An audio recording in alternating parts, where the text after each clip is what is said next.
Buenas tardes, estimado docente.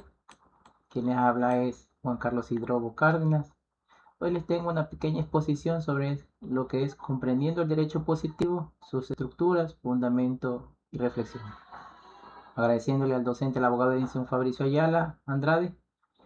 Entonces tenemos en primera instancia lo que es el derecho positivo, entendiéndose que el derecho positivo es un conjunto de normas jurídicas vigentes en una sociedad creadas por una autoridad competente. Este derecho positivo tiene unas características, donde se destaca lo que es la normatividad, entendiéndose que la normatividad es aquella que regula la conducta mediante normas que están estipuladas. También tenemos otra característica muy importante como la validez, que va a depender de su creación conforme a normas superiores. O sea, dentro de esta norma jurídica va a haber siempre una norma superior. También otra característica muy importante es la eficacia, ya que requiere de cierto grado de cumplimiento social para que ésta tenga eficacia. Y luego tenemos lo que es la coercibilidad, un término ya más de los juristas, que hace referencia a incluir sanciones para garantizar el cumplimiento. En otras palabras, obligar a que se cumpla esta ley. ¿Sí? Entonces, basado en el autor Hans Kelsen, nace el positivismo o su definición de derecho positivismo como una crítica al justnaturalismo en su teoría pura del derecho. Esta teoría pura del derecho se sustenta en separar el derecho moral, la política y la sociología,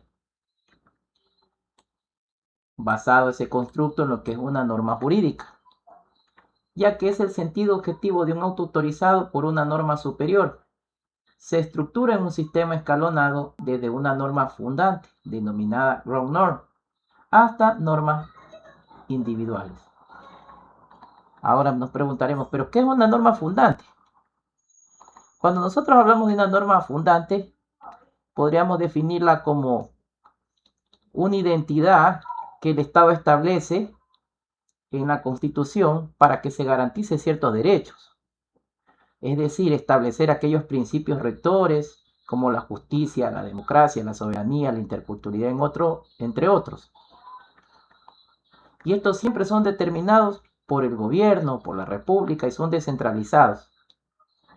En otras palabras, son un fundamento de todo el sistema jurídico, ya que cualquier norma inferior debe respetar lo que es una norma fundante.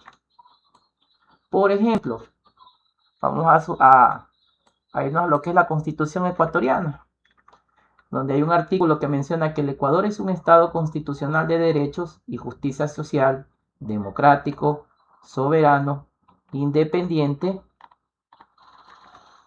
unitario, intercultural, plurinacional y laico. Y dice que se organiza de forma de república y se gobierna de manera descentralizada.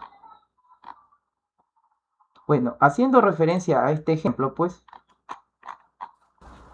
¿por qué sería este ejemplo una norma fundante? Primero, porque se define la identidad del Estado, ya que en este artículo se establece que en el Ecuador primero es un Estado constitucional de derecho.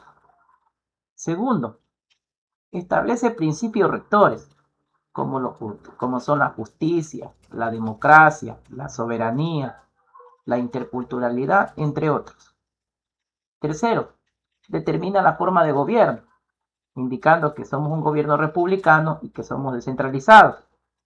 Y por último, se fundamenta de todo en el sistema jurídico, ya que cualquier norma inferior debe respetar este artículo, lo que habíamos mencionado en el tema fundante de ground norm. Entonces, el autor Hans Kelsen siempre fue un crítico del justnaturalismo, ya que él menciona que toda norma debe haber una validez versus su eficacia. ¿Qué quiere decir esto? Que una norma puede ser validada sin ser eficaz, pero se requiere de principios mínimos de eficacia para que ésta pueda mantenerse o sostenerse o sustentarse. Por otro lado, tenemos lo que es el justnaturalismo tradicional de la autora Isabel Trujillo, Esta autora indica que el derecho positivo, o sostiene que el derecho positivo es un conjunto de normas jurídicas vigentes en una sociedad, creadas por la voluntad humana, por legisladores, autoridades, entre otros. En su investigación, ella menciona que este naturalismo tradicional tiene una división histórica que pasa por lo que es la época clásica, en el tiempo de Grecia y Roma, en donde existen autores más notables como son los filósofos Aristóteles y Cicerón. Luego tenemos una etapa en la historia medieval donde se menciona lo que es el cristianismo. Entre ellos está Tomás de Aquino. Y luego lo que es el ilustrado, el racionalismo moderno, donde se menciona Grocio, Hobbes y Locke, que ya vendría a ser el tiempo contemporáneo o actual.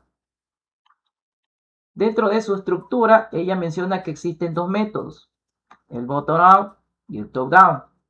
El bottom-up menciona que el derecho positivo, que desde el derecho positivo hacia la justicia, estamos hablando del tiempo clásico, el medieval, y el top-down menciona desde principios racionales, desde el derecho positivo moderno. En otras palabras, cuando hablamos de bottom-up, estamos mencionando que existe la relación o que se infiere desde un derecho natural a un derecho positivo, desde un justnaturalismo a un justpositivismo. En cambio, cuando mencionamos el método top-down, estamos hablando, en cambio, que el derecho positivo o el justpositivismo siempre busca que garantice principios fundamentales del justnaturalismo. Entonces, teniendo en cuenta la contrastación de estos dos autores, podríamos decir la siguiente reflexión. El derecho natural sirve como criterio de crítica al derecho positivo. Sin embargo, el derecho positivo es esencial, primordial en una organización social, pero su legitimidad social, su legitimidad, no depende solo de su contenido moral. Puesto que hay que separar entre el derecho y moral, esta separación va a permitir una ciencia jurídica objetiva y no tanto subjetiva. Se puede decir que esta crítica justnaturalista se recuerda que un derecho debe aspirar siempre a la justicia y que esta relación entre el positivismo y el justnaturalismo enriquece la comprensión del derecho como un fenómeno normativo y social. Bueno, esa ha sido mi pequeña exposición y mi pequeña infografía sobre comprendiendo el derecho positivo, su estructura, fundamentos y reflexión. Muchas gracias por su atención.